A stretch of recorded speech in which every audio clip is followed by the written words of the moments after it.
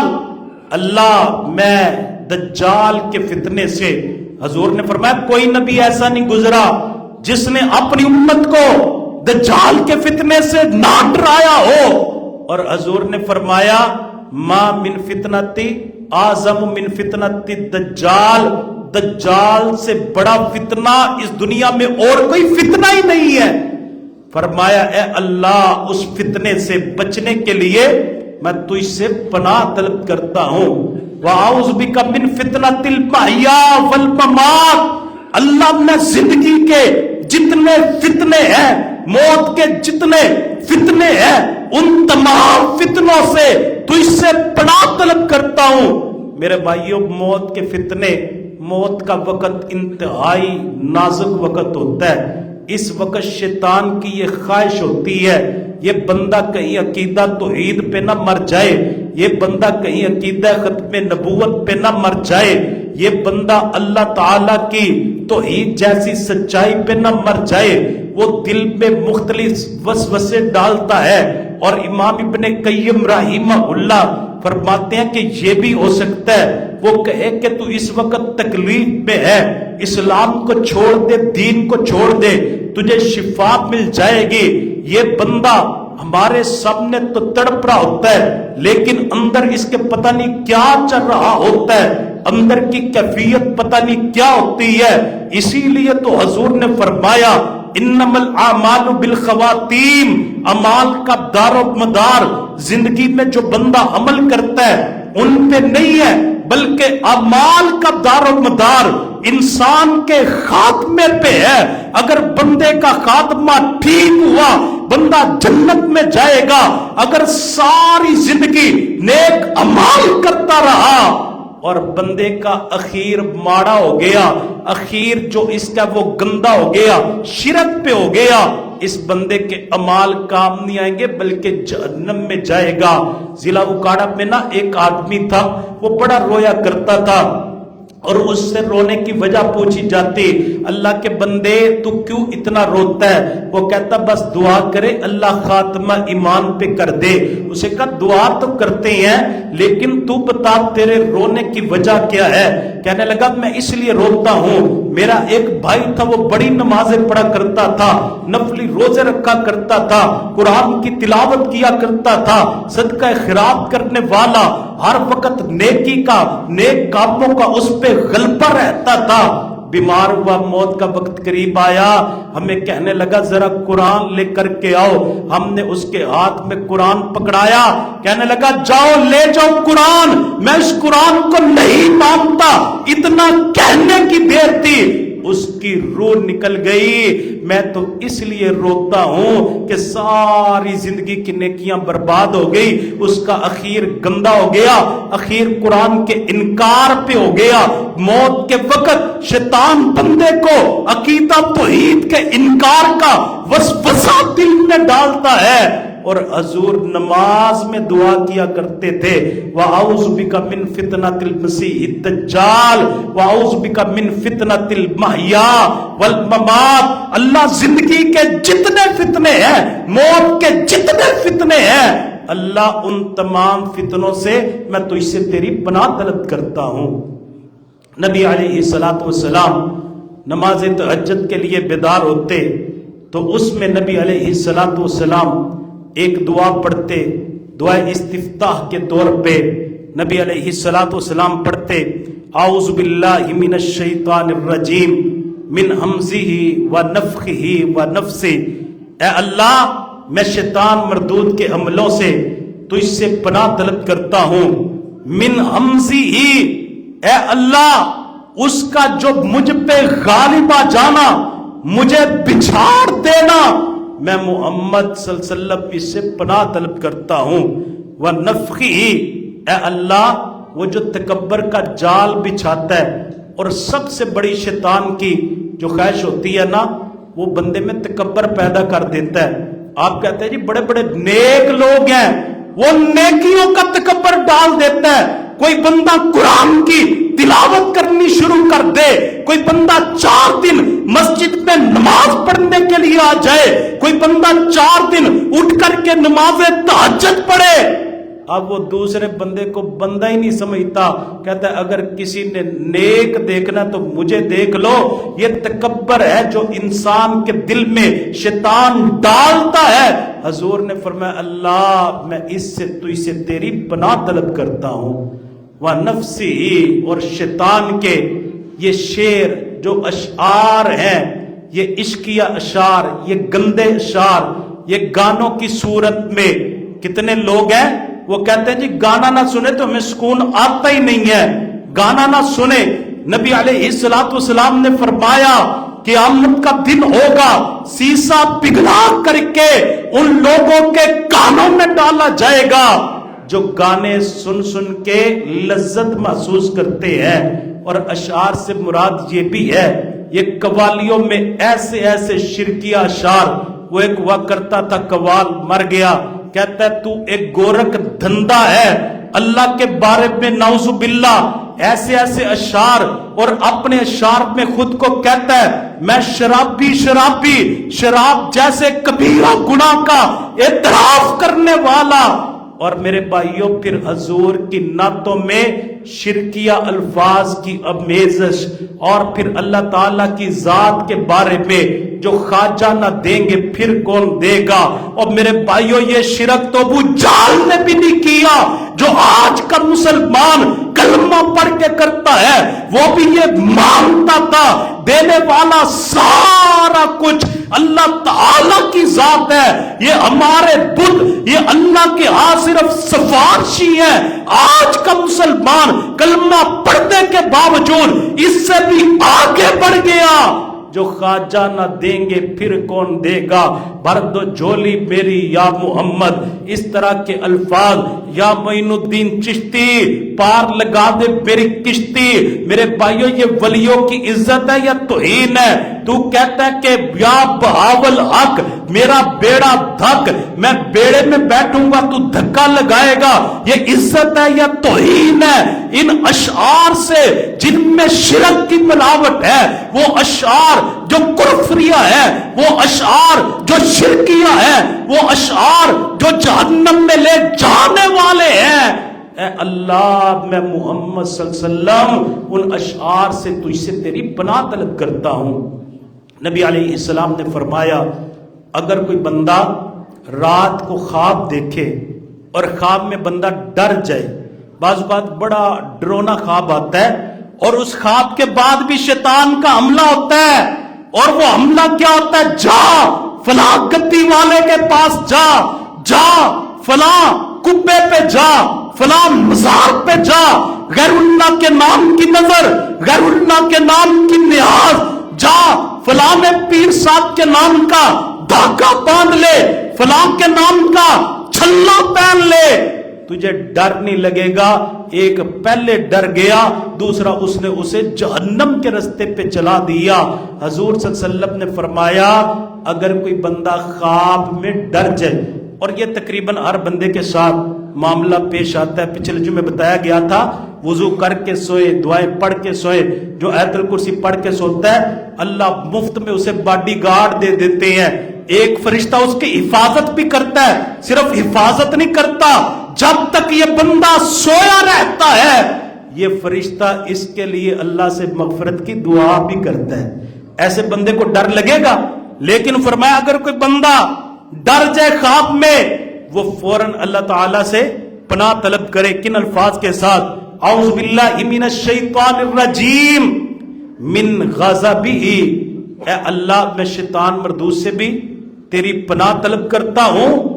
من غضبہ، اللہ تیرے غصے اور تیرے غضب سے بھی تجھ سے تیری پناہ طلب کرتا ہوں. وعقابہ، اللہ تیری جو سزائیں ہیں، تیرے جو عذاب ہیں، اللہ ان سزاؤں سے ان عذابوں سے میں تجھ سے تیری پناہ طلب کرتا ہوں. ومن شر عبادہ، اللہ تیرے بندوں کے جو شر ہیں ان تمام شرور سے میں تجھ سے تیری پناہ طلب کرتا ہوں. ومن همزات الشیاطین یحضرون، اور اللہ میں شیاطین سے بھی تجھ سے تیری پناہ طلب کرتا ہوں کہ وہ میرے پاس حاضر ہوں. میرے بھائیوں شیطان بندے کے پاس حاضر ہوتا ہے، اس کا سب سے پہلا وار بندے کے عقیدے پہ ہوتا ہے. یہ توحید سے گیا، اس نے کہا فلاں مشکل کشا، فلاں حاجت روا، عقیدے سے گیا. اب جو بھی عمل کرتا رہے عقیدہ ٹھیک ہوگا تو اعمال قبول ہوں گے. اگر بندہ توحید پہ ڈٹا رہے پھر اس کا دوسرا وار ہوتا ہے. کیا ہوتا ہے کہ اسے بدعت پہ لگا دو، اور بدعتی بندے کو توبہ کی توفیق نہیں ملتی، کیونکہ وہ جو بھی عمل کرتا ہے نیکی کی نیت سے کرتا ہے. کہتا ہے اس میں حرج کیا ہے؟ اگر بندہ بدعت پہ بھی نہ لگے پھر اس کی کوشش ہوتی ہے میں اسے ریاکاری پہ لگا دوں. یہ بندہ نماز پڑھتا ہے، نماز پڑھتے ہوئے اس کے دل میں آتا ہے فلاں مجھے دیکھ رہا ہے، ریاکاری پہ لگ جائے.